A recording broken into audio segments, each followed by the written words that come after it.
Selamat malam sejahtera, shalom Ibu Bapak Saudara-saudara Jemaat GPB Sejahtera di DKI Jakarta yang diberkati Tuhan. Salam sehat semua. Mari membaca Alkitab. Bacaan Alkitab kita malam hari ini terambil dalam kitab 1 Tawarik pasalnya yang ke-19 dan 20.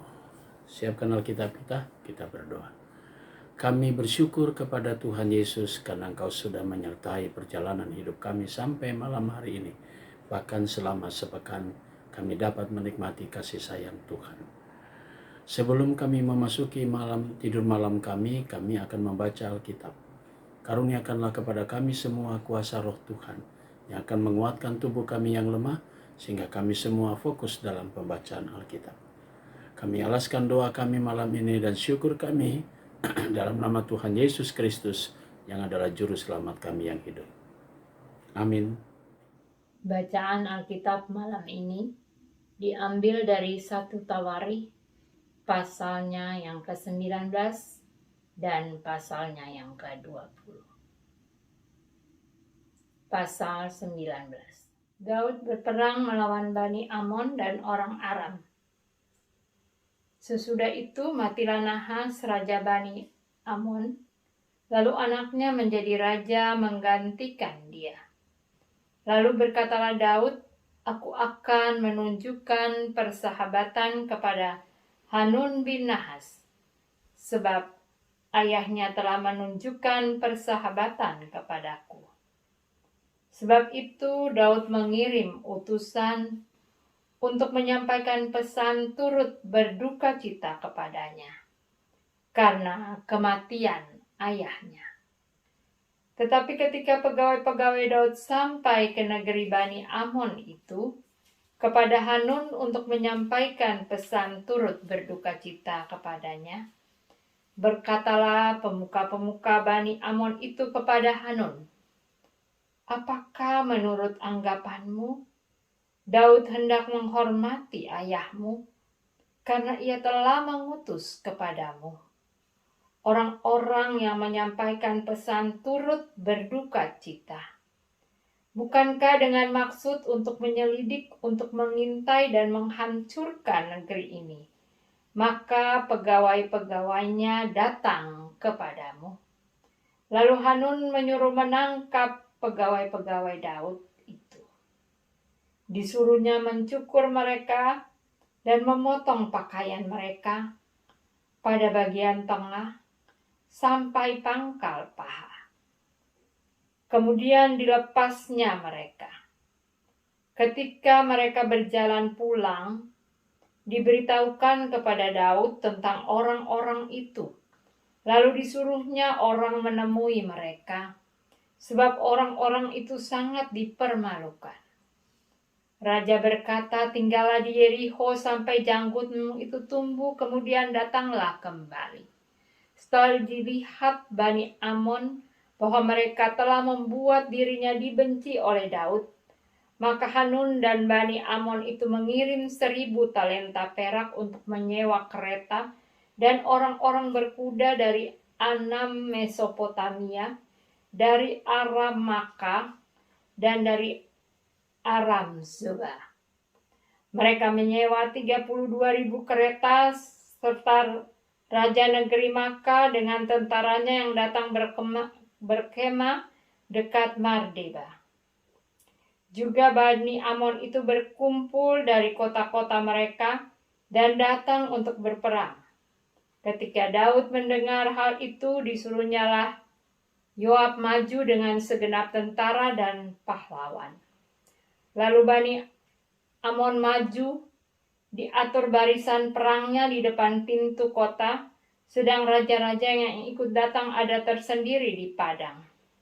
Ketika Yoab melihat bahwa serangan itu mengancam dia dari depan dan dari belakang, maka dipilihnyalah sebagian dari orang pilihan Israel.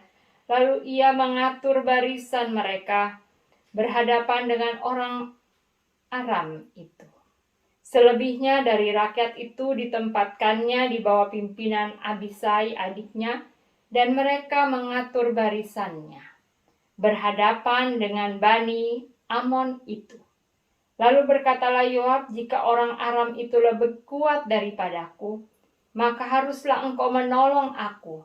Tetapi jika Bani Amon itu lebih kuat daripadamu, maka aku akan menolong engkau.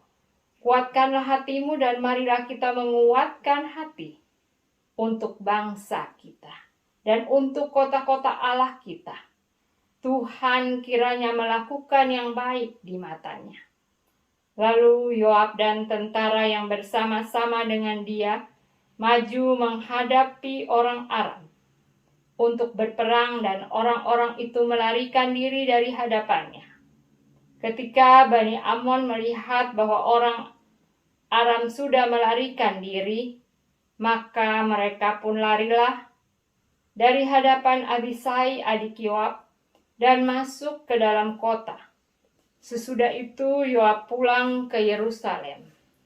Ketika orang Aram melihat bahwa mereka telah terpukul kalah oleh orang Israel, maka mereka mengirim utusan-utusan dan menyuruh orang Aram yang di seberang sungai Efrat maju berperang di bawah pimpinan Sofak, panglima tentara Hadadeser. Setelah hal itu diberitahukan kepada Daud, maka dikumpulkannya seluruh orang Israel di seberanginya sungai Yordan, lalu sampai ke dekat mereka, dan diaturnya barisan melawan mereka. Ketika Daud mengatur barisannya berhadapan dengan orang Aram itu untuk berperang, maka mereka bertempur melawan dia. Tetapi orang Aram itu lari dari hadapan orang Israel, dan Daud membunuh dari orang Aram itu 7.000 ekor kuda kereta dan 40.000 orang pasukan berjalan kaki juga. Sofak, panglima tentara itu, dibunuhnya. Ketika dilihat orang-orang yang takluk kepada Hadadeser bahwa mereka telah terpukul kalah oleh orang Israel, maka mereka mengadakan perdamaian dengan Daud dan takluk kepadanya. Sesudah itu orang Aram tidak mau lagi memberi pertolongan kepada Bani Amon. 1 Tawarikh pasal 20. Perang melawan Bani Amon berakhir. Pada penggantian tahun, pada waktu raja-raja biasanya maju berperang, maka Yoab membawa keluar bala tentaranya, lalu ia memusnahkan negeri Bani Amon. Kemudian ia maju dan mengepung kota Rabah. Sedang Daud sendiri tinggal di Yerusalem. Yoab memukul kala Rabah dan meruntuhkannya. Sesudah itu Daud mengambil mahkota dari kepala raja mereka. Beratnya ternyata setalenta emas, bertatahkan sebuah batu permata yang mahal, dan dikenakan pada kepala Daud. Juga diangkutnya banyak sekali jarahan dan dari kota itu. Penduduk kota itu diangkutnya dan dipaksanya bekerja dengan gergaji penggeret besi dan kapak. Demikianlah juga diperlakukan Daud segala kota Bani Amon. Sesudah itu pulanglah Daud dengan seluruh tentara ke Yerusalem. Peperangan melawan orang Filistin. Sesudah itu timbullah pertempuran melawan orang Filistin di Geser. Pada waktu itu Sibkai orang Husa memukul kalah Sipai, seorang dari keturunan raksasa, dan mereka ditundukkan. Maka terjadilah lagi pertempuran melawan orang Filistin. Lalu Elhanan bin Yair menewaskan Lahmi, saudara Goliat, orang Gad itu, yang gagang tombaknya seperti pesa tukang tenun. Lalu terjadi lagi pertempuran di Gad, dan di sana ada seorang yang tinggi perawakannya, yang tangannya dan kakinya masing-masing berjari 6, 24 seluruhnya. Juga orang ini termasuk keturunan raksasa. Ia mengolok-olok orang Israel, maka Yonatan, anak Simea, kakak Daud, menewaskannya. Orang Orang ini termasuk keturunan raksasa di Gad. Mereka tewas oleh tangan Daud dan oleh tangan orang-orangnya. Demikian pembacaan Alkitab malam ini. Mari kita berdoa. Kami bersyukur kepada Tuhan untuk tuntunan dan penyertaan Tuhan sepanjang bacaan Alkitab kami. Malam hari ini kami semua akan memasuki tidur malam kami. Dan di tidur malam ini kami semua akan beristirahat, tubuh kami beristirahat. Kami mau serahkan sepanjang tidur malam kami dalam rangkulan tangan kuasa Tuhan. Lindungi kami sehingga kami dapat tidur dengan baik. Besok pagi kami boleh bangun kembali dengan tubuh yang segar untuk kami memasuki ibadah bersama dengan umat kepunyaan Tuhan di hari yang sudah Tuhan kuduskan. Kami berdoa juga untuk jemaat GPB Sejahtera DKI Jakarta, tiap pribadi, tiap keluarga. Inilah doa kami ya Tuhan di malam hari ini, yang kami naikkan semuanya dalam nama Tuhan Yesus, Juru Selamat kami yang hidup. Amin. Selamat malam, selamat beristirahat, Tuhan memberkati saudara.